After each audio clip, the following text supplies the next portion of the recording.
Justiça mantém decisão da Câmara de Teresópolis que proíbe a contratação de OS para gerir a saúde no município. Teresópolis comemora 125 anos com vários eventos. Confira a programação que já aconteceu e ainda o que vai rolar. Mas nem tudo foi festa no desfile do 6 de julho. Também teve protesto. A Cruz Vermelha se reestrutura em Teresópolis e faz campanha para doação de agasalhos e também para contar com novos voluntários. Confira agora no Giro de Notícias.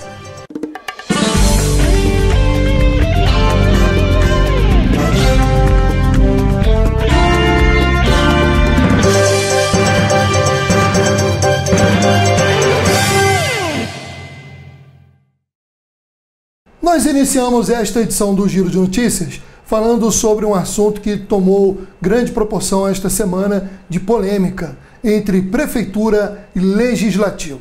Na semana passada, como informamos em edição anterior aqui do Giro de Notícias, a Câmara Municipal, antes de sair para o recesso legislativo, em sua última sessão ordinária e depois extraordinária, feitas no mesmo dia, derrubou vários vetos do Executivo, entre eles um contra um projeto que proibia a contratação das OS, organizações sociais, para gerir a saúde do município.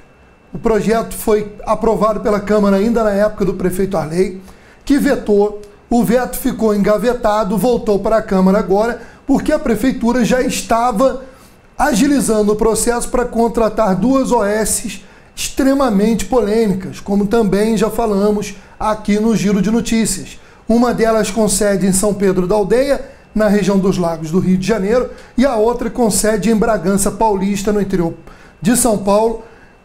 As duas instituições envolvidas em várias denúncias de má administração, de má gestão, de falta de transparência, ou seja, num momento em que a saúde precisa de solução, Teresópolis vai importar mais problemas, mais empresas que podem vir a depois a ser acusadas aí de falta de transparência, de não pagamento dos seus funcionários. Nós tivemos uma péssima experiência na UPA com a chamada OS Fibra, que deixou pessoas até hoje, pessoas que trabalharam na UPA, que até hoje estão na justiça tentando recuperar o seu prejuízo porque não receberam seus salários.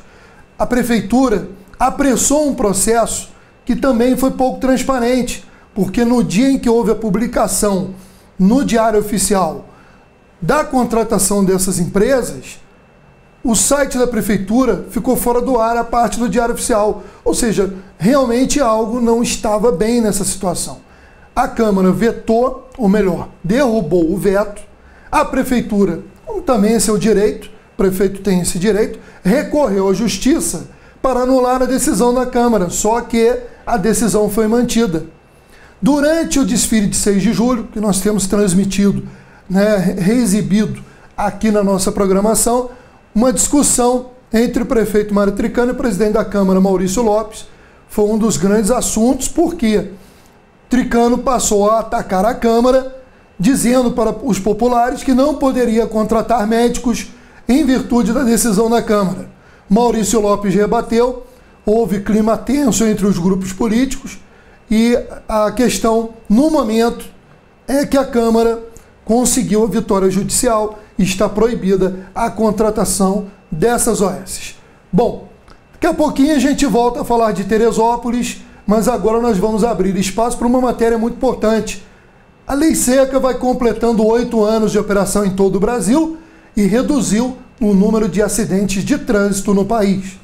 Eu sou extremamente adepto à Lei Seca, não concordo de maneira alguma de você consumir qualquer tipo de bebida alcoólica e pegar num volante de um carro, de uma motocicleta ou o que seja, né? Apoio, procuro seguir, oriento meus amigos nesse aspecto. Eu acho que é muito errado e tem que ser punido mesmo. Eu acho que não combina nada, né? Porque nessa história quem acaba se dando mal é os inocentes, né? Eu, por exemplo, carrego um bebê aqui no carro, né? Então, se acontece alguma coisa, eu estou dirigindo com o maior cuidado, que eu estou com o meu bebê, né? A minha preciosidade aqui dentro do carro. E uma pessoa que está embriagado, ele não quer nem saber, né? Não dirijo quando eu estou bebendo. Então, assim, também é porque eu fico com medo, então eu prefiro não pegar no carro quando eu tô dirigindo. Sempre tá com algum amigo que não esteja bebendo e tal. O número de adultos nas capitais do Brasil que bebem e dirigem diminuiu cerca de 21% desde o endurecimento da lei seca em 2012. Por outro lado, uma pesquisa feita recentemente pelo Ministério da Saúde mostra que 8,7% dos brasileiros de 25 a 34 anos ainda admitem cometer a infração. Mas ainda é necessário ainda que o motorista ele venha quebrar esse paradigma de achar que ele não será punido e de que achar que, porventura, ele mesmo dirigindo sob a influência de álcool, com ele não vai acontecer nada. Os efeitos do álcool eles são perigosos ao pessoa assumir o volante do veículo, em virtude do aumento do tempo de reação, que é o tempo que o condutor leva para poder ver, pensar e agir, e isso dificulta uma ação dele, uma decisão, de tomada de decisão em casos de situações de risco. A lei seca, desde o início, possibilitou mudanças nos hábitos dos motoristas brasileiros. Este ano, a lei completou 8 anos e, ao longo desse tempo, já ficou ainda mais severa para conscientizar a população de que não se deve misturar bebida e volante. Para se ter uma ideia, hoje o motorista que ingerir qualquer quantidade de bebida alcoólica e passar pela fiscalização deve pagar uma multa de quase R$2.000, além de ter a suspensão do direito de dirigir por 12 meses. E a gente observou, então, que essas modificações causaram um impacto significativo no hábito das pessoas beberem e dirigir. O que a gente observa na mortalidade é uma redução nas mortes de pedestres, né? A gente consegue ver um impacto e também nos carros, nos acidentes com ocupante de veículo, também a gente observa uma redução a partir da lei seca de 2012. A gente faz um balanço positivo na média nacional, sem dúvida, a gente mostra que ainda há muito o que fazer.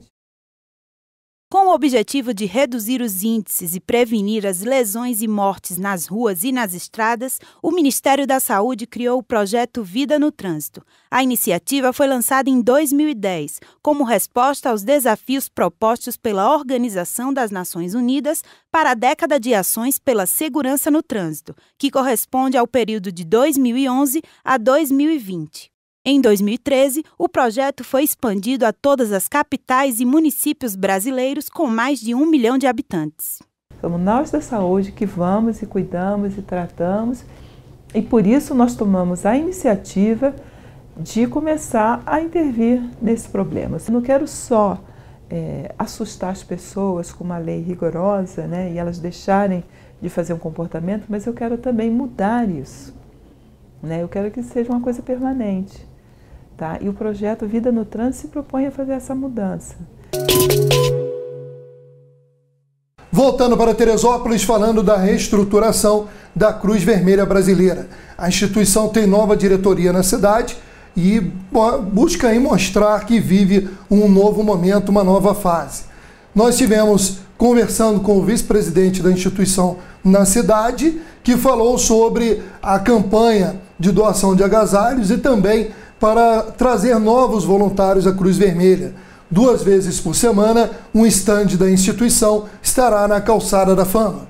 Então, a Cruz Vermelha, agora em abril, dia 30, fizemos uma eleição e nós estamos agora na direção e vamos botar aqui uma nova imagem, recuperar a imagem da Cruz Vermelha em Teresópolis. Estamos fazendo essa ação, campanha do agasalho, cadastramento de voluntários, com vistas daqui a mais uns 90 dias começar a ministrar cursos de primeiros socorros, cuidador de idoso, primeiros socorros para criança pequena, bebezinho e tal, como cuidar de uma criança num acidente e outros mais nós vamos fazer. Essa campanha ela vai se estender aí durante o mês de julho, entrando um pouco ali para agosto. Estaremos aqui na Calçada da Fama quartas e sábados, né? Com o propósito de angariar agasalhos e também fazer o cadastramento para os voluntários da Cruz Vermelha.